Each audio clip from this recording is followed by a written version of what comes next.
tout ce dont on a parlé dans Coup d'État peut vous donner l'illusion qu'on s'adresse surtout et avant tout à des entreprises essayant de faire des choses immatérielles. Mais en fait, ce n'est pas le cas. C'est juste une vue de l'esprit.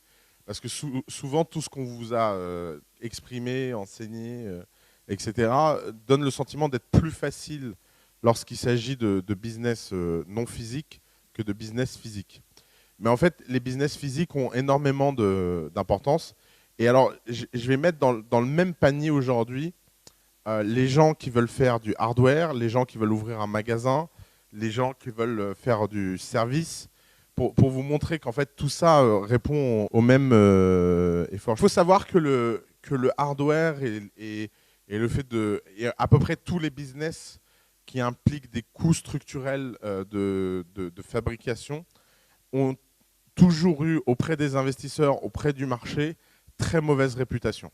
C'est-à-dire qu'il n'y a encore pas si longtemps, si vous alliez voir un investisseur en lui disant bonjour, je veux fabriquer des chaises intelligentes, ou bonjour, je veux ouvrir le restaurant de demain, ou bonjour, je veux faire une voiture qui roule tout seul, il aurait dit non, ça ne m'intéresse absolument pas, c'est trop cher, c'est trop compliqué, c'est trop incertain, c'est beaucoup, beaucoup, beaucoup trop complexe en termes de distribution. Et tout ça fait que le hardware était balancé par la fenêtre. Et donc, vous auriez eu plein de problèmes à essayer de trouver le moindre soutien. Alors, ce n'était pas simplement en plus un problème en termes de soutien investisseur, c'était beaucoup plus général, puisque si vous regardez l'histoire de l'entreprise, et que vous prenez la période 90-2008, 99% des entreprises qui ont atteint une échelle et qui comptent étaient des entreprises qui faisaient du logiciel et de l'immatériel au sens large. Les business de service, les business de hardware, les business qui avaient quelque chose et une part physique, besoin de beaucoup d'employés, datent tous, quand ils sont grands, d'avant 90. Parce qu'en 90, il y a eu cet Eldorado incroyable des gens qui n'ont pas besoin d'employés, qui n'ont pas besoin de choses physiques, et qui donc, c'est magique, vont faire des choses automatiques. Alors après, c'est plus ou moins vrai. Amazon est parti pitcher tout le monde en disant c'est génial, on n'a pas besoin d'ouvrir de magasins, on n'a pas besoin d'employés. Ils se retrouvent être maintenant l'un des premiers employeurs des États-Unis. Et ils ont des entrepôts partout et c'est une galère pas possible. Mais ce n'était pas le pitch. Amazon n'a pas commencé comme ça. Amazon n'est pas venu en disant vous allez voir, on va se prendre la tronche et on va vendre des frigos. Ils sont venus, ils ont dit on va créer des librairies sans magasin. Et dire je vais créer des librairies sans magasin, ça faisait rêver tout le monde. Il faut bien comprendre comment Amazon a commencé. Et alors, qu'est-ce qui s'est passé c'est qu'en moins de 15 ans, le hardware est devenu aussi low-tech que le software. Alors, qu'est-ce que ça veut dire?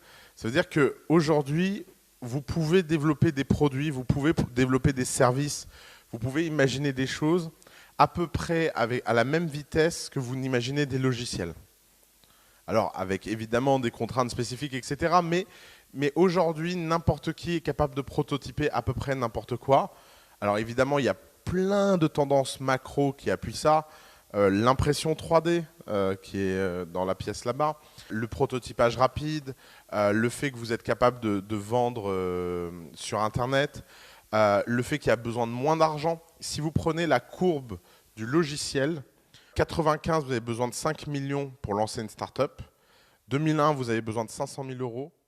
Aujourd'hui, vous avez besoin entre 0 et 500 euros. Ça c'est la courbe de lancement d'un logiciel. Si vous regardez aujourd'hui la courbe de lancement d'un produit ou d'un objet, on est passé d'à peu près 50 millions d'euros dans les années 90, parce qu'il fallait carrément acheter sa propre usine. Vous imaginez qu'en 90, quand on voulait faire quelque chose dans ce milieu-là, il fallait, comme première étape, acheter une usine. Vous n'avez pas commencé, vous avez à peu près une idée de ce que vous voulez faire, et vous devez aller expliquer à quelqu'un qui va payer une usine. Et qu'il n'y a pas de problème, c'est pas grave, tout va bien se passer. Donc vous comprenez pourquoi à l'époque les gens qui faisaient le concours Lépine, ils gagnaient une médaille au concours Lépine et puis après il n'y avait rien. Et c'était vraiment un drame en fait. Donc ça, c'est vraiment ce qu'on appelle le lean manufacturing, le fait qu'aujourd'hui, des gens sont prêts à faire des pré-séries et à prendre le risque. Ça a changé beaucoup de choses et ça simplifie énormément la distribution. Ce qui fait que, à nouveau, le hardware est le nouveau sexy. Et d'ailleurs, c'est aussi valable, par exemple, si vous voulez ouvrir un restaurant, si vous voulez ouvrir un concept store, si vous voulez ouvrir une chaîne de je ne sais pas quoi, mettez ce que vous voulez derrière. Aujourd'hui, ça n'a jamais été aussi facile de révolutionner ces business-là. Imaginez que vous vouliez lancer une société de femmes de ménage. Prenez le truc le plus low-tech et qui a la plus mauvaise image. Vous voulez faire une société de femmes de ménage il y a 10 ans, c'est une galère administrative et logistique insupportable et invraisemblable. Et c'est des coûts à perdre votre santé. Aujourd'hui, Homejoy fait travailler à peu près 1 million de femmes de ménage aux États-Unis avec une équipe de 12 personnes. Et on ne parle pas de software, on parle vraiment de gens qui viennent faire le ménage chez vous, ils sont réels, il n'y a pas de robots. Ils ont virtuellement 1 million de salariés. Vous imaginez? C'est une boîte qui a 24 mois. Aujourd'hui, des gens dans le service sont capables d'atteindre des échelles pareilles. Par exemple, Momentum Machine, qui fait des burgers automatiques, a le projet d'ouvrir des centaines de restaurants dans le monde en moins de 5 ans. Des centaines de restaurants. Et ça, c'est leur pitch. Et donc, d'un seul coup, en fait, le hardware est devenu le nouveau sexy. Alors, qu'est-ce qui se passe? D'abord, il y a eu un truc qui a changé la donne, plus que les gens ne l'imaginent, c'est cet objet-là, l'iPhone. L'iPhone, en fait, est à lui tout seul responsable de la révolution hardware dans le monde, pour une raison très simple, c'est que tous les composants qui sont dans cet iPhone ont été copiés, violés, transformés par à peu près tous les prestataires chinois de Shenzhen. Et comme ils sont produits dans les Android, dans les iPhones, etc., à des centaines de millions d'exemplaires, le prix des composants est devenu très, très, très peu cher. Ce qui veut dire qu'aujourd'hui, n'importe qui peut utiliser des composants qui sont dans un téléphone, les acheter pour très peu cher et faire autre chose. Et c'est des choses qui impactent tout.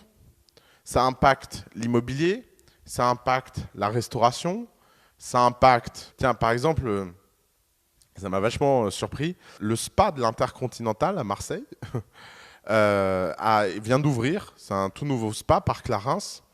Et à l'entrée, il y a des bornes qui reconnaissent le client. Alors, je ne sais pas trop comment ça marche parce que moi, ça ne m'a pas reconnu. Mais c'était la première fois que j'y allais. Mais le type m'a expliqué qu'en fait, si je revenais, mes préférences étaient enregistrées par cette borne qui reconnaît à peu près la forme des gens. Je pense que ça fonctionne par reconnaissance faciale. Et ça me permet d'accélérer l'expérience spa. Ça supprime quand même 2 personnes à l'entrée qui peuvent faire autre chose. Et ça, fois 500 spas dans le monde, ça peut avoir un impact énorme. Alors, c'est assez high-end comme truc, parce qu'il faut imaginer que les gens vont dans plusieurs spas intercontinentaux dans le monde et que donc leurs préférences sont enregistrées, quel que soit l'intercontinental dans lequel ils descendent. Mais c'est typiquement le genre de choses qui a un impact énorme sur les business physiques. Mais ça, une telle techno, il y a 10 ans, c'était de la science-fiction. Aujourd'hui, c'est installé à l'entrée d'un spa qui, à mon avis, n'y comprend rien. Je pense que les types qui ont installé ça ne savent même pas comment ça fonctionne. C'est juste une commodité. Ils l'ont acheté, ça marche. C'est comme la plupart des gens qui ont un ordinateur ne savent pas comment leur ordinateur fonctionne. Et ils n'ont pas besoin de le savoir. Et le fait que ces technologies soient en train de rentrer dans l'ensemble de la société, eh ben, ça veut dire que ça commoditise. Alors commoditiser, c'est un mot qui n'existe pas en français, c'est un barbarisme made in the family, parce qu'on ne veut pas dire banaliser, la traduction c'est banaliser, mais le fait de banaliser, on ne comprend pas très bien où ça veut en venir. L'idée de commodité, c'est vraiment quelque chose qui est disponible en masse, pour pas cher, et qui n'est donc plus une différence. Et je pense que la technologie est de moins en moins une différence. Si vous vous projetez un minimum à 10 ans, Dans 10 ans, tout le monde installera dans à peu près tous les services des technologies d'exception. Et ça paraîtra absurde aux gens comme il y a 10 ans, enfin peut-être pas il y a 10 ans, mais comme il y a 20 ans, il n'y avait que les hommes d'affaires richissimes qui avaient des téléphones portables. Aujourd'hui, le moindre adolescent a un téléphone portable. C'est plus... Avant, quand vous étiez homme d'affaires, c'était un avantage comparatif d'avoir le téléphone dans votre voiture. Vous pouviez faire des affaires en roulant, c'était le truc. Il y avait, les gens, quand les téléphones portables sont sortis, ne comprenaient pas à quoi ça servait. Ils disaient, mais pourquoi faire? J'ai pas besoin. Puis aujourd'hui, c'est la question inverse qu'on se pose. Comment les gens se donnaient rendez-vous sans téléphone portable? Moi, c'est un truc qui m'interroge beaucoup, en fait. Comment ils faisaient les gens avant? Et c'est ça, en fait, c'est ça le sujet. Alors, la deuxième chose, c'est que et je pense que le phénomène d'Internet des objets est un phénomène intéressant de ce point de vue-là. C'est que quand on parle d'Internet of Things, en fait, on essaie de faire passer une idée qui est qu'avant, les ordinateurs étaient connectés et pouvaient discuter entre eux, mais que maintenant, les objets sont connectés et peuvent discuter entre eux. Et la communication machine to machine, elle est en train de tout changer, parce que des choses qui avant étaient impossibles deviennent possibles, parce qu'il n'y a plus besoin d'intervention humaine pour que des machines se synchronisent et interagissent entre elles. Et ça, on n'est qu'aux prémices de ce qui est en train de se passer. Par exemple, on a une startup as a family qui fait du Bitcoin. C'est des technologies Bluetooth low energy, donc qui essayent de ne pas défoncer la batterie de votre téléphone, et qui font que quand vous rentrez dans un endroit, vous êtes reconnu, on sait qui vous êtes, etc. Mais surtout, votre téléphone va parler avec ces devices et va échanger de l'information sans que le magasin ou sans que vous n'ayez besoin d'interagir. Et ça, c'est vraiment le tout début d'une longue traîne sur tout ce qui va se passer en termes de connexion. Et imaginez votre frigo qui se remplit tout seul d'après une liste préenregistrée, parce qu'il voit que quelque chose manque dans le frigo. Imaginez, je ne sais pas moi, votre téléphone qui indique qu'il y a un problème avec votre santé, votre voiture qui indique que vous avez eu un accident, etc. etc. C'est vraiment infini. Autant la communication homme à homme passant par les machines avait déjà amplifié ce qui était possible, autant le jour où les machines vont pouvoir communiquer entre elles sans que personne d'autre n'interagisse, ça va changer grandement les choses. Et alors, ce qui est incroyable dans la révolution, on va dire, contemporaine de l'hardware et des objets, etc., c'est l'avènement des nouveaux modes de financement.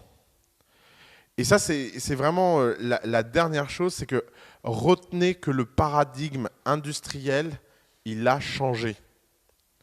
Il a réellement changé. Le paradigme industriel du 19e siècle, c'est j'ai une idée, je fabrique, donc je finance. Une fois que j'ai suffisamment fabriqué, je distribue, et tout l'enjeu est de distribuer suffisamment massivement et suffisamment propriétairement pour donner l'illusion aux gens qu'ils n'ont pas d'autre choix que d'acheter, et je vends. Et donc c'est un modèle capitalistique à très très fort risque. Maintenant le modèle, c'est j'ai une idée, je vends, et seulement si ça vend, je cours après le financement et la distribution. Et ça change tout. Vous voulez ouvrir la clinique de demain? On réfléchit beaucoup au sujet de la clinique de demain. Vous voulez ouvrir la clinique de demain? N'ouvrez pas de clinique. Faites un film. C'est la meilleure façon de voir si les gens sont intéressés par une vision ou pas. Et ça, c'est Kickstarter, mais c'est pas seulement ça. Kickstarter, c'est juste la pointe immergée d'un iceberg. Kickstarter, c'est des gens qui ont compris ce paradigme et qui ont réussi à créer une communauté captive de 6 millions de personnes qui donnent de l'argent de façon récurrente. Ça, c'est Kickstarter. Mais le phénomène, il est beaucoup plus large que Kickstarter. C'est qu'aujourd'hui, les gens sont prêts à acheter des visions. Par exemple, il y a une société à Singapour qui a 200 ans. Elle est spécialisée dans les vitres. Vous imaginez, le business quand même le plus... les mecs fabriquent des vitres. Tout type de vitres. Des glaces, des miroirs, des fenêtres, des tables, du verre poli, du verre machin. C'est une boîte familiale qui est dirigée par la 4e génération dans la famille. Et elle a une particularité, cette boîte, qui est assez unique, c'est qu'à chaque génération, vous êtes nommé CEO pour vos 30 ans. On n'attend pas que vous deveniez vieux pour vous nommer CEO. On vous nomme CEO jeune. Ça fait 4 générations que ça arrive. Donc évidemment, quand vous êtes nommé dans une famille pareille et que vous êtes nommé jeune, la première chose que vous voulez faire, c'est tout changer. Qu'est-ce qu'il a fait, le dernier héritier? Il a dit, moi, je vais faire un truc, je vais faire un film d'inspiration extraordinaire qui va expliquer le verre de demain. Et on va lever de l'argent en bourse là-dessus. Tout le monde a rigolé. C'est il y a 7 ans. À l'époque, il n'y avait pas Kickstarter, ça paraissait pas évident. Ce type a levé 500 millions de dollars en bourse, à la bourse de Hong Kong, sur un film. Sur un film. Ils ont investi 5 millions d'euros pour faire le film. C'est une vraie super production. Mais c'est 5 millions d'euros infiniment plus intelligemment dépensés qu'ils n'auraient jamais pu faire en termes de prototype. S'ils avaient dépensé 5 millions pour faire un prototype du verre de demain, ils auraient eu les Google Glass. C'est que les gens se diraient, mais c'est pas possible, quoi. Ça marche pas, ce truc, quoi. Mince. Google Glass. Et c'est ça le sujet. Le sujet, c'est qu'aujourd'hui, vous n'avez plus besoin de fabriquer pour convaincre les gens. Et ça, c'est un changement de mentalité, c'est un changement sociologique profond. Et d'ailleurs, toutes les excuses que vous pouvez vous raconter. On a eu le fondateur de Kickstarter ici, Charles Adler. Je lui ai demandé quelle était la chose qui l'avait le plus impressionné sur Kickstarter. Il a dit c'est l'une des toutes premières campagnes qu'on a eues. On a financé un restaurant à San Francisco sur Kickstarter. Et alors, vous savez comment ils ont financé un resto? Les types, ils ont dit, voilà, on va ouvrir un restaurant avec une carte extraordinaire et originale. On fait une campagne Kickstarter et on organise des dégustations des plats qu'on va faire dans le restaurant tous les mercredis pendant toute la campagne Kickstarter à telle adresse. C'est l'une des premières campagnes vraiment réussies sur Kickstarter. C'est ni un logiciel, ni un produit hardware technologique, c'est un restaurant. Et c'est ça, en fait, le changement profond de l'hardware. C'est que d'un seul coup, tout ce qui est dans le monde physique, et ce n'est pas simplement qu'une question d'objets. Les histoires d'objets connectés, etc., sont hyper intéressants. Mais à nouveau, ce n'est qu'une toute petite partie d'un phénomène beaucoup plus large. Le phénomène beaucoup plus large, c'est la révolution des modes de financement grâce à quelque chose d'unique au monde. C'est que des gens au fin fond de l'Iowa peuvent financer un restaurant à San Francisco parce que des gens sur des photos ont l'air de trouver ça bon. Et que, je sais pas, ils trouvent la tête du mec qui ouvre le resto sympa et qu'il a une bonne énergie et que la vidéo est cool. Vous avez vu, parlons d'un sujet. Qui a vu Potato Salad là? Il y a un type qui a fait une campagne blague sur Kickstarter, 10 $. Mon rêve dans la vie, c'est de faire une salade de pommes de terre. J'ose pas me lancer, mais si les gens me donnent 10 $ sur Kickstarter, je me lancerai et je ferai la salade de pommes de terre et je la partagerai avec le type qui me finance 10 $. Le type en est à 60. Hier, il en était à 70 000 $ collectés. Je ne sais pas combien il est aujourd'hui. Quelqu'un peut regarder combien, si ça a augmenté depuis hier. La presse entière est en train de se moquer de ce truc-là en disant c'est la folie de l'Internet, c'est n'importe quoi, les gens sont complètement idiots. En fait, c'est la presse qui n'a rien compris. Cette salade de pommes de terre représente le symbole de l'économie nouvelle. C'est que des gens sont prêts à donner de l'argent. Quand vous regardez le montant que les gens ont donné, c'est tout petit. Les gens sont prêts à donner en masse et de façon amplifiante de l'argent à quelqu'un parce qu'il est drôle. Parce que le texte de cette salade de pommes de terre, il est bien écrit. Parce que les vidéos que le mec font sont géniales. Et qu'en fait, c'est un sketch. Et ce que les gens sont en train de payer, c'est un sketch. Et les gens savent très bien que tout ceci n'est qu'une vaste blague. Mais tout ceci n'est qu'une vaste blague qu'ils ont envie de soutenir parce qu'elle représente en fait le phénomène. Et d'ailleurs, il y a un article dans Le Monde qui explique que quand même c'est limite éthiquement parce que le type va toucher de l'argent. Moi, j'ai le flux Facebook de tous mes amis aux États-Unis qui ont donné de l'argent. Et les mecs sont juste trop contents que ce type va toucher 70 000 $. Et il est là, en fait, le shift de mentalité. Le shift de mentalité, c'est qu'à un moment donné, les gens sont prêts à soutenir des choses parce qu'elles sont cool, parce qu'elles sont fun, parce qu'elles représentent quelque chose qui est en accord avec leur vision. Le mec ne va pas gagner des centaines de millions avec sa salade de pommes de terre, mais il va avoir une belle année devant lui et il va avoir un phénomène qui le dépasse et il va falloir en faire beaucoup de patates. En fait, il est dans la merde, le type. Franchement, ça m'a donné grandement espoir dans l'humanité, cette histoire de salade de pommes de terre. Et ça, en fait, ça change tout parce que aujourd'hui, vous avez des boîtes qui ont reçu énormément de financement.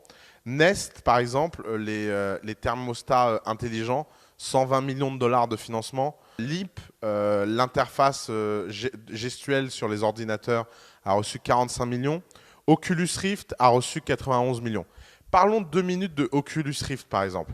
Oculus Rift, c'est symptomatique de cette époque-là, parce que c'est des gens qui ont financé un produit et un projet, et ça a été racheté par Facebook, et le projet a été fermé et changé. Pourquoi il y a eu un tel scandale? Parce que aujourd'hui, ces gens-là pensent qu'ils sont beaucoup plus propriétaires des donations qu'ils font et des contributions qu'ils font et du projet qu'ils permettent que n'importe quelle société industrielle qui met de l'argent sur la table. Et en fait, il est là le fondement. Le fondement, c'est que Facebook a fait un acte très 19e siècle, racheter une boîte, face à des gens qui étaient dans le futur, on participe collectivement au financement et au projet d'un rêve qui est le casque virtuel. Et ça, je vous l'assure, hein, et c'est valable pour vous tous dans la salle.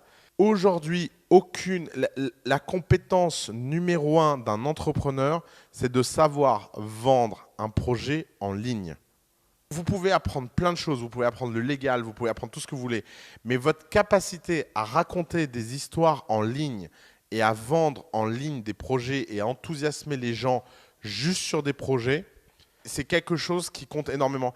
Qui ici a vu la première vidéo de l'histoire de The Family? C'est une vidéo avec des films coupés. D'accord, ok, pas besoin de vous la remontrer. Mais par exemple, cette vidéo, elle est symptomatique de la façon dont on a pensé The Family. Quand on a fait cette vidéo, on n'avait pas de bureau, on n'avait pas de boîte, on n'avait pas d'équipe, on n'avait pas de stagiaire. En fait, on n'avait rien, on était juste tous les trois. Et j'ai écrit le texte de la vidéo après avoir vu Ratatouille pour la 10e fois de ma vie. Vraiment grand film, Ratatouille, je vous encourage tous à le voir.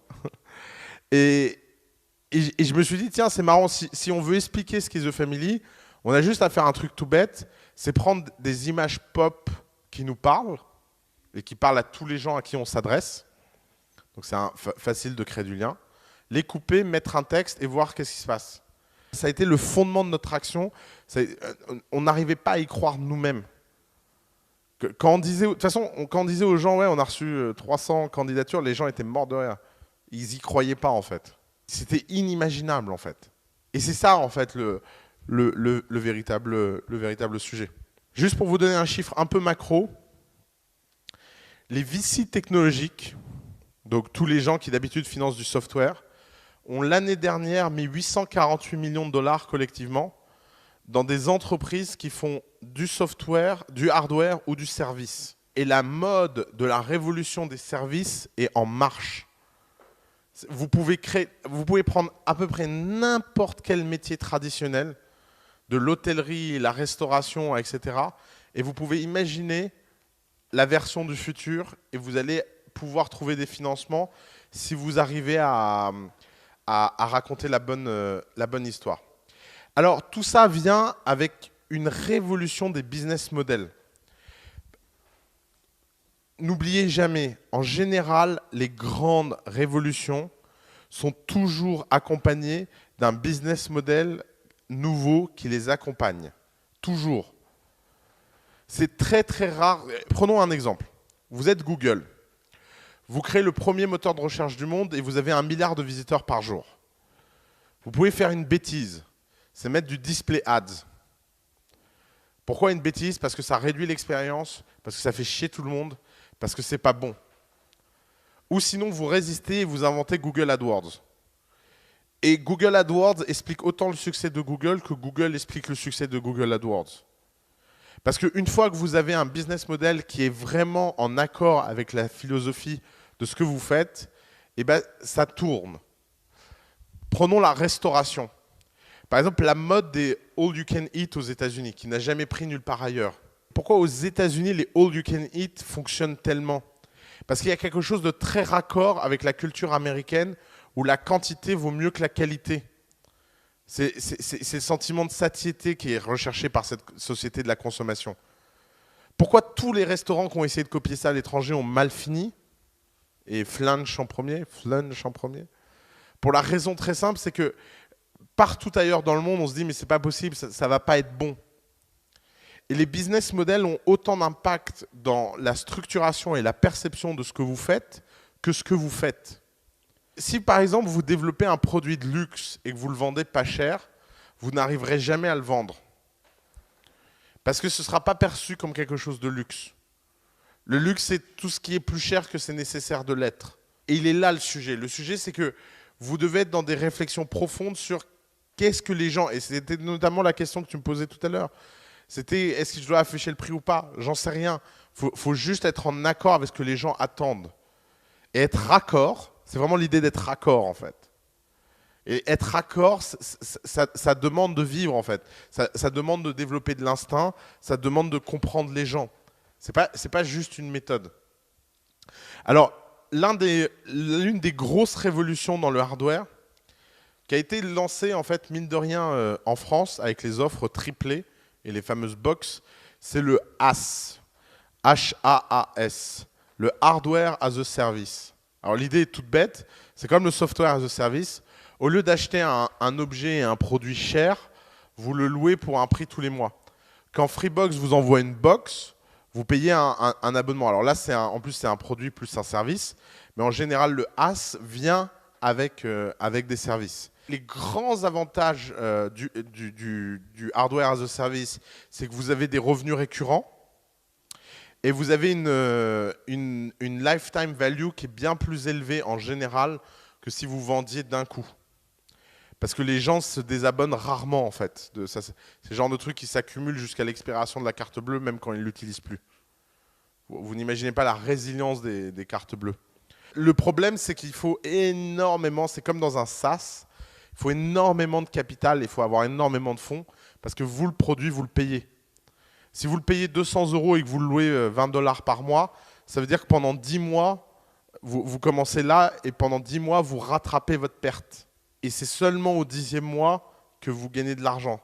Ça veut dire que c'est des boîtes qui ont des revenus comme ça, qui tombent dans les abysses un peu plus tous les mois, jusqu'à un moment où en fait la croissance de ce qui a été vendu le volume de ce qui a été vendu est supérieur au volume de ce qui a été vendu est supérieur au volume de ce qui est vendu. Et donc la courbe s'inverse et vous finissez par devenir profitable. Mais il faut avoir le cœur solide, hein, parce que écrire du rouge à longueur de journée, psychologiquement, c'est jamais très facile en fait. Et puis il faut avoir des financiers encore plus solides que vous, parce que c'est eux qui vont payer le chèque.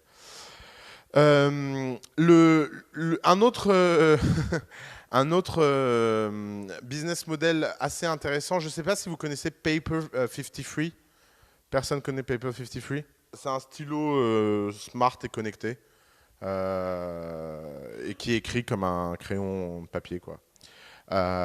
Et qui permet de faire des dessins, par exemple, et ça enregistre le dessin. Et alors, le business model de Paper 53, c'est le hardmium. De toute façon, vous allez voir, on réinvente toujours, on reprend toujours des modèles et on les applique. Alors, qu'est-ce que c'est le hardmium? C'est le fait que vous offrez gratuitement le hardware, gratuitement, et par contre, vous faites payer le software et le service de façon récurrente. Alors, ça a un avantage énorme, c'est qu'à peu près n'importe qui vous achète votre objet. Par exemple, c'est Square. Square, c'est un hardmium.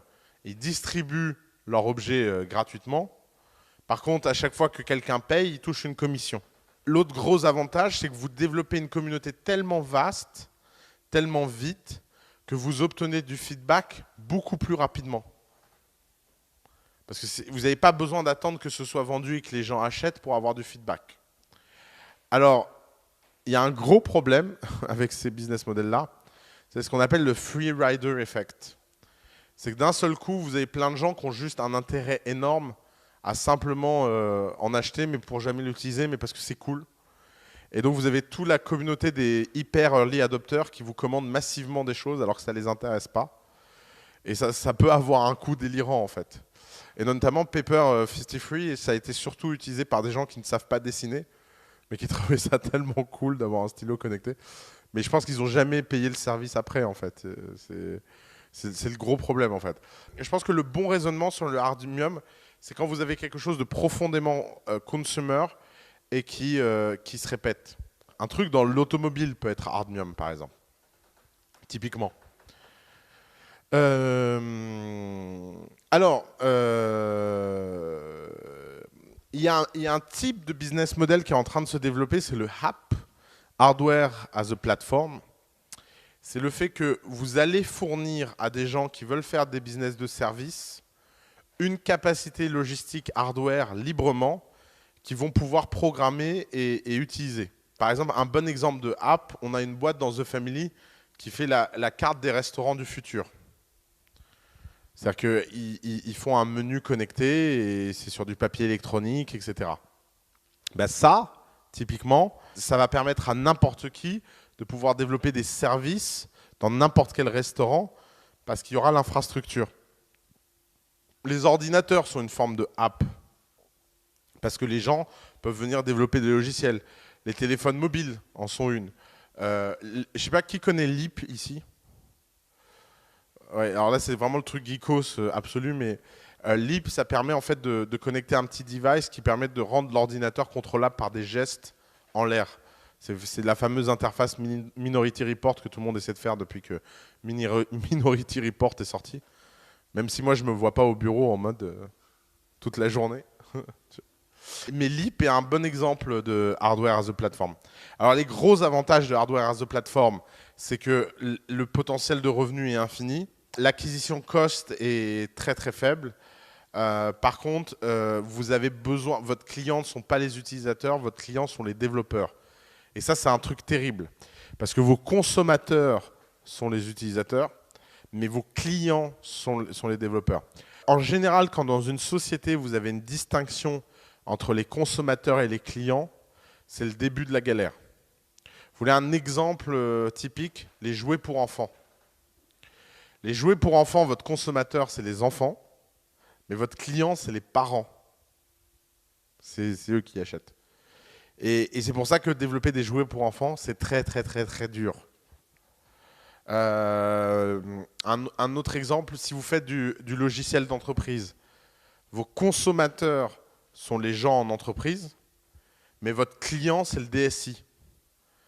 Et je ne sais pas s'il y a des DSI dans la salle, mais c'est la pire population à qui parler. C'est connu, quoi.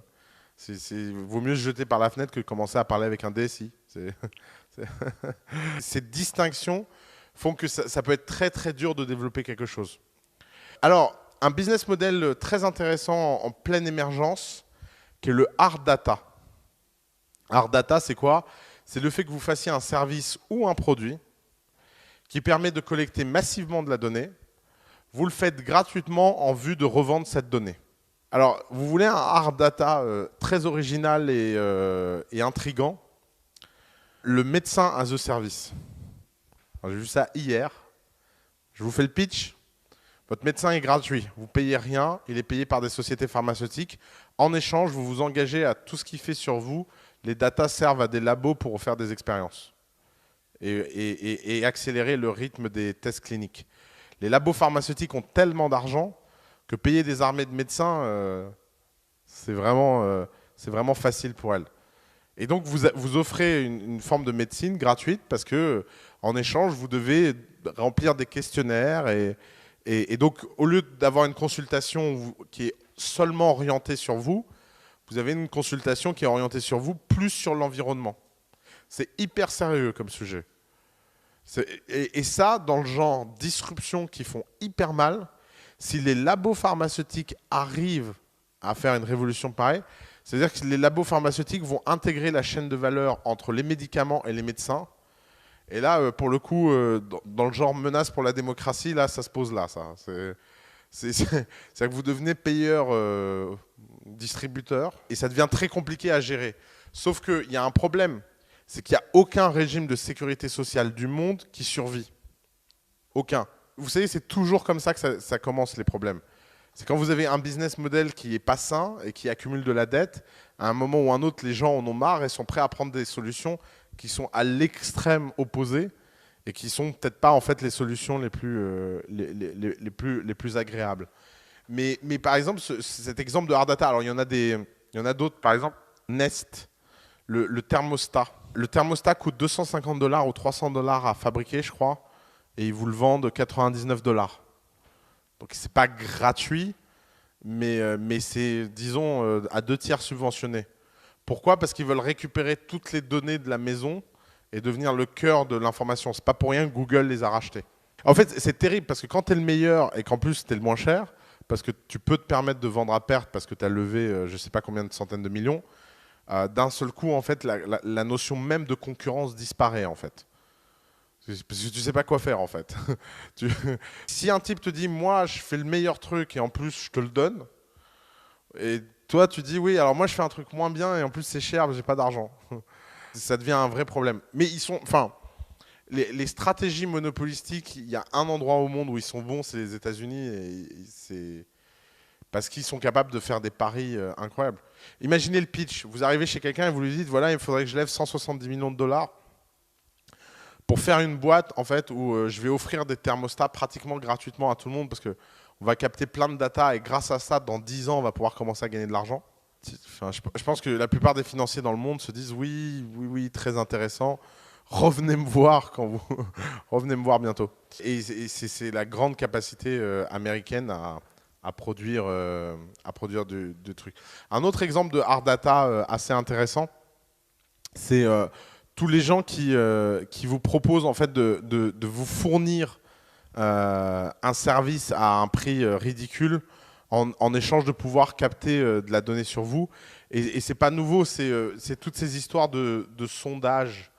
Vous savez, quand vous répondez à des enquêtes en ligne, vous pouvez être amené à avoir des gens qui vous proposent un service ou un produit gratuitement en échange de remplir un questionnaire. Bah, en fait, ce que le numérique permet, c'est que le numérique permet de passer ça à l'échelle. Avant, il y avait quelques personnes qui étaient acquises dans la rue de façon un peu désordonnée. Maintenant, vous pouvez imaginer que les gens sont acquis massivement en ligne. Alors, il y a un problème dans ces business models, c'est qu'il n'y a pas encore une boîte au monde qui a trouvé une méthode de monétisation de la data efficace. Juste petit risque dans ces modèles, assez minime en fait.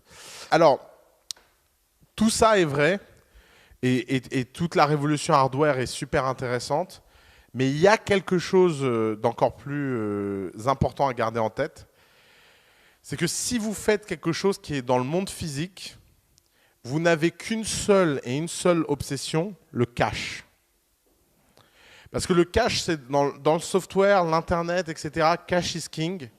Mais alors, dans la réalité, cash is mega king. Parce que d'un seul coup, il y a plein de choses qui peuvent tourner très mal si vous êtes à court de cash. Si vous avez un restaurant et que vous ne payez pas votre loyer, vous n'avez plus de restaurant. Si vous vendez des enceintes et que vous ne payez pas votre fournisseur qui fabrique les enceintes, vous n'avez plus d'enceintes. Donc ça crée une structuration de boîte qui est un peu spécifique. C'est que c'est des structurations où le cash flow et la capacité à lever de l'argent pour financer les différents cash flows est incroyablement importante. C'est-à-dire que la tâche numéro 2 de quiconque veut faire quelque chose qui est ancré dans le monde physique, après avoir créé un produit d'exception, c'est vraiment les levées de fonds. Beaucoup plus que dans le software. Les levées de fonds dans le software, c'est assez facile, c'est assez normé. Vous levez entre 500 et 1,5 million au premier tour, entre 1,5 million et 5 millions au deuxième tour, entre 5 et 15 millions au troisième tour, et puis après, vous êtes indépendant ou vous IPO. Si vous êtes Uber, lever de l'argent, c'est un truc que vous pensez le matin en vous levant, vous y pensez le soir en vous couchant. Et c'est la seule obsession. C'est comment mettre plus d'argent dans la machine, plus d'argent dans la machine. Si vous créez n'importe quel service physique, le fait de payer les gens, etc., est un vrai sujet, en fait. Donc, vous avez besoin d'énormément de cash. Le gros avantage, c'est que vous avez besoin de moins de cash qu'avant. Par exemple, aujourd'hui, une phase de prototyping, ça coûte entre 25 000 et 100 000 euros. Mais il faut quand même les trouver, ces 25 000, 100 000 euros. Donc, si vous voulez faire quoi que ce soit de ce type-là, il y a une étape qui n'est plus nécessaire dans le software, mais qui reste nécessaire dans ce genre de business-là, c'est le love money. L'industrialisation, ça coûte entre 100 et 1 million. Et ensuite, l'expansion, ça coûte d'1 million à l'infini et au-delà. Et en fait, à chacune de ces étapes, vous avez un problème énorme, c'est que vous devez démontrer de l'attraction. Ce qui veut dire que beaucoup plus rapidement que jamais, vous avez besoin de transformer votre produit ou votre service en un phénomène massif que les gens ont envie d'acquérir et en un phénomène que les gens ont envie de soutenir. Et c'est pour ça que les pré-orders, c'est pour ça que Kickstarter, c'est pour ça que tous ces sujets-là sont hyper, hyper importants. Et vous n'imaginez pas comme c'est dur de motiver les gens à acheter quelque chose. Et en plus, c'est terrible, hein. Vous faites une campagne, vous n'atteignez pas votre objectif, personne ne vous soutiendra. Et si vous mettez un objectif trop faible et que vous l'atteignez quand même, bah personne ne vous soutiendra quand même. Donc, ne jouez pas au jeu de fixer un objectif tellement bas que quoi qu'il arrive, vous allez l'atteindre. Vous devez en plus faire en sorte que cette campagne de pré-order, etc., en fait, participe à la création de votre crédibilité. C'est le sujet le plus dur parce que forcément, ça veut dire qu'à peine un produit sur 100 existera et que le niveau de risque est à ce moment-là infini parce que vous allez travailler très dur et très longtemps pour réussir à faire quelque chose qui a très très peu de choses de se vendre. Et là, de ce point de vue-là, le hardware est très très peu lean ou très très peu itératif. Parce que vous pouvez itérer dans le virtuel, mais à un moment donné, vous êtes obligé d'essayer d'organiser de la campagne, vous êtes obligé d'organiser de l'awareness, vous êtes obligé d'organiser tout ce qui ressemble à la façon ancienne de lancer des choses, des relations publiques, etc. Ce qui veut dire que lancer quelque chose dans le monde physique prend beaucoup plus de ressources et est beaucoup plus compliqué que lancer un logiciel sur lequel vous pouvez réellement itérer de semaine en semaine. Et d'ailleurs, il y a cette phrase de Mark Andreessen que j'aime beaucoup. Never forget that in hardware, the first word is hard. Et c'est vrai, en fait. En fait, c'est une structure à l'envers. C'est beaucoup plus dur à lancer que les autres boîtes, mais c'est beaucoup plus facile à gérer que les autres boîtes. À l'inverse, le software, c'est beaucoup plus facile à lancer que les autres boîtes. Par contre, c'est beaucoup, beaucoup plus dur à maintenir dans le long terme. Et vous ne savez jamais à quel point tout peut basculer d'un moment à l'autre dans le software. Dans le hardware, c'est plus rare. Vous avez des cycles plus longs, vous avez des cycles plus prédictifs. Donc, elle est là la tension. La tension, c'est de réussir à passer cette première étape de façon efficace, et c'est vraiment pas facile. Alors, la deuxième chose, c'est que le hardware a un sujet, c'est le niveau des marges. Le niveau des marges est important parce que très souvent, les entrepreneurs font une bêtise assez fondamentale, c'est qu'ils essaient de gagner leur vie sur les premiers produits et ils essaient de vendre leurs produits à un niveau où ils espèrent faire la même marge qu'ils la font à la fin. Alors, je m'explique. Si votre produit coûte 150 € à fabriquer, quand vous fabriquez 10 000 exemplaires, ça veut dire qu'il coûtera 15 € à fabriquer quand vous en fabriquerez plusieurs millions.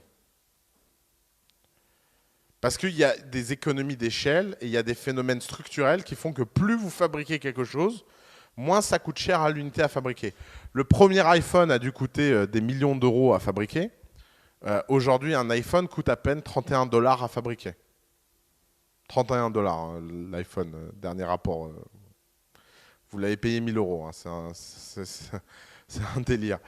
Résultat, le gros problème, c'est que les entrepreneurs ont tendance à établir leur politique de prix en se disant que la marge minimum dans le hardware, c'est 60-70%. Et donc, quand ils fabriquent les premiers exemplaires, ils font un prix plus élevé. Alors ça, c'est une stratégie à double tranchant. C'est une stratégie à double tranchant parce qu'elle est très dangereuse. Parce que ce qui peut se faire, c'est que les gens n'achètent pas quelque chose parce qu'il est trop cher, parce que vous avez voulu avoir une marge en proportion. En général, dans le hardware, plus on avance, mieux on gagne sa vie. Donc ça suppose qu'au début, on la gagne très mal. Et vous ne pouvez pas faire beaucoup de marge au début. Vous devez vous comporter comme si ça coûtait dès le premier jour le prix final de fabrication. Ça, mentalement, c'est quelque chose de difficile parce que vous devez être concentré sur le présent et non pas sur le futur. Parce qu'au présent, les gens n'ont pas envie de payer un premium sous prétexte que c'est fabriqué un peu d'exemplaires. Alors, il y a une astuce de contournement de ça, qui est ce qu'on appelle les stratégies de high-end access to market. C'est par exemple Tesla. Tesla a vu qu'il était impossible de fabriquer une batterie pour pas cher et que les marges allaient être dégueulasses. Qu'est-ce qu'ils ont fait? Ils ont commencé par développer une Ferrari. Puisque en commençant par une Ferrari, vous pouvez faire suffisamment de marge pour payer le surplus de coûts que représente la batterie. Mais ils n'ont pas lancé une berline ou une Twingo chère. Vous voyez la différence? Ils ont lancé une Ferrari avec des caractéristiques de Ferrari, avec un look de Ferrari et des couleurs de Ferrari. Et ils ont dit, nous on fait des voitures d'exception électriques. Mais sauf que la batterie qu'ils ont fabriquée à ce moment-là est une batterie qu'ils ont pu réutiliser dans plein d'autres choses. Et qui continuent à réutiliser. Mais sauf qu'ils ont préservé leur niveau de marge et que leur niveau de marge est constant, c'est juste que leur coût s'écroule et que donc leur prix s'écroule et que donc ils peuvent faire des véhicules moins haut de gamme. Mais vous avez vu, c'est une segmentation marché. La pire bêtise qu'ils auraient pu faire, c'est de dire on va développer une Twingo, mais comme c'est la première qu'on fait, bah, elle coûte cher et elle va coûter très très cher. Or, le problème, c'est que ça, c'était valable quand vous lanciez la première télé. Pourquoi la première télé était chère? Parce qu'elle représentait quelque chose qui était quelque chose de fondamentalement nouveau. Changement de paradigme. Donc même si c'est de mauvaise qualité, ça peut être cher. Parce que dans le marché, ce n'est pas de mauvaise qualité, c'est la qualité optimale, c'est la première. Si à l'inverse, vous voulez réinventer un objet qui existe déjà, si vous faites des enceintes par exemple, bah, vous avez un problème, c'est que vous devez faire si vous les faites cher, vous devez faire des enceintes d'extrêmement bonne qualité. Elles ne doivent pas simplement être connectées. C'est les fameux Jawbone, par exemple. Les Jawbone Box, elles coûtent cher, mais elles ont une bonne qualité. Et en plus, elles sont connectées. Et vous devez voir ces histoires de connectés, smart, etc., exactement comme on voit l'électricité. Vous savez, dans la plupart des boîtes, il y a des directeurs au numérique.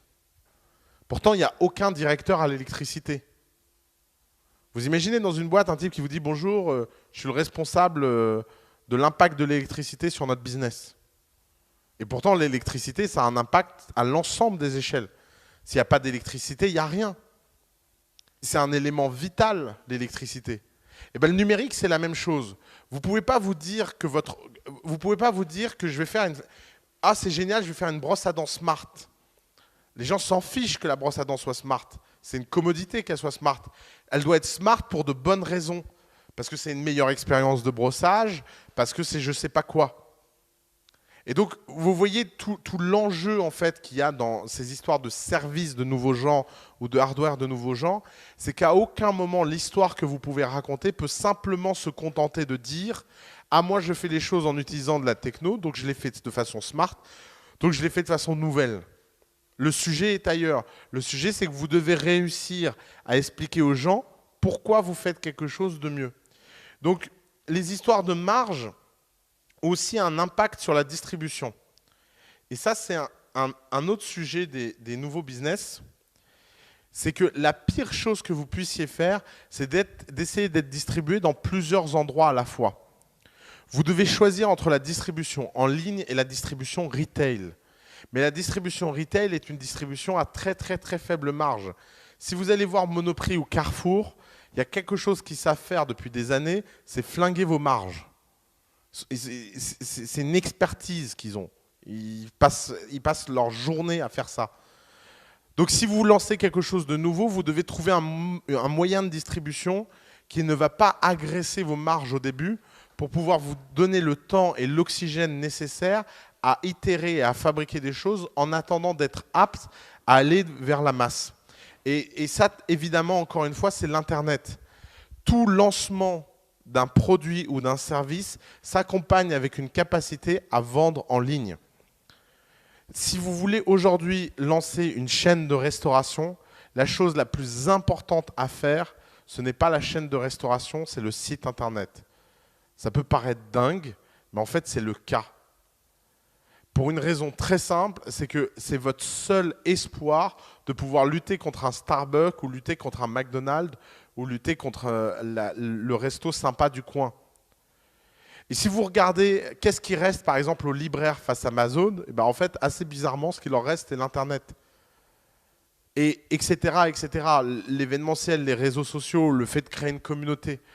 Plus ces géants vont réussir à commoditiser des fonctions entières de la société, plus les niches auront besoin d'être de très très haute qualité et d'être hyper solides sur leurs arrières.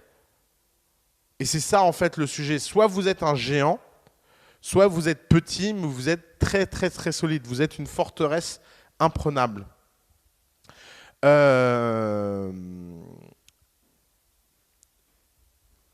Les histoires de... Un autre point, c'est que quand vous faites des choses physiques, vous ne devez jamais sous-estimer à quel point vous pouvez quand même tester, vous pouvez quand même itérer et vous pouvez quand même faire les choses qu'on fait le mieux dans le software. Un des exemples incroyables que je connais, c'est Jawa, par exemple, cuisine indonésienne. Quelque chose qui m'a impressionné dans la construction de Jawa, c'est que ce n'est pas quelqu'un qui s'est mis derrière un écran et s'est dit « je vais ouvrir un restaurant de cuisine indonésienne ». Tous les soirs, elle a fait un service de traiteur pendant plus d'1 an, à livrer des gens et à fabriquer des plats sur mesure indonésiens. Qu'est-ce que ça a fait? Ça a fait que pendant 1 an, elle a acquis de l'information et de l'argent au passage sur qu'est-ce que les gens aiment, qu'est-ce que les gens n'aiment pas. Vous voyez la différence entre ouvrir un restaurant de façon itérative et offrir un restaurant en faisant un business plan. Quelle est la première chose que les gens vous disent quand vous ouvrez un restaurant?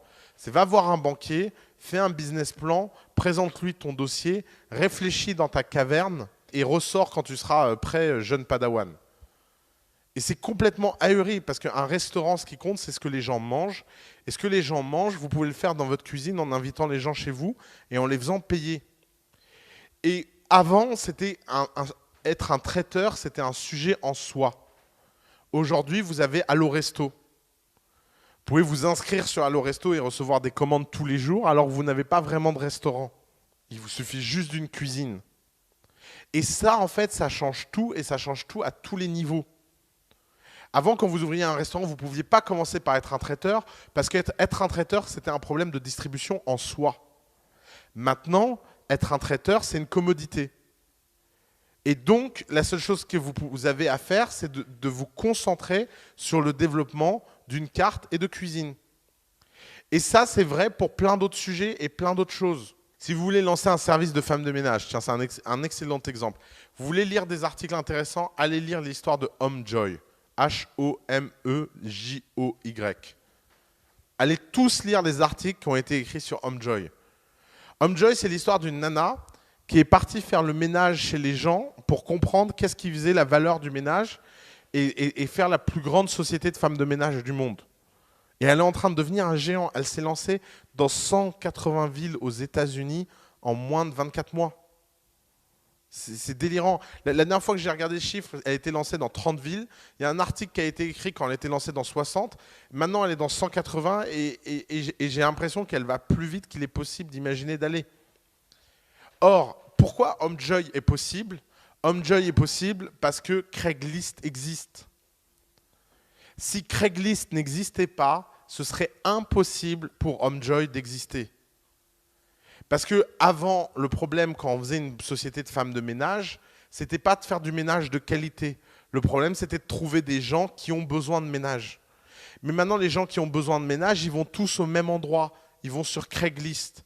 Et parce qu'ils sont tous sur Craigslist, si vous arrivez à les capter d'une meilleure façon, avec une meilleure qualité, c'est vous qui gagnez. Et c'est ça le grand enseignement que vous devez comprendre. C'est que pendant très longtemps, les histoires de business étaient des histoires de distribution. Ce qu'il fallait maîtriser, c'était la distribution. Aujourd'hui, la distribution pour la plupart des produits physiques est en ligne. Vous savez combien ça prend de temps d'avoir un produit référencé sur Amazon ? 5 jours et un rendez-vous. 5 jours et un rendez-vous et vous êtes référencé sur Amazon. Vous imaginez ce que ça veut dire?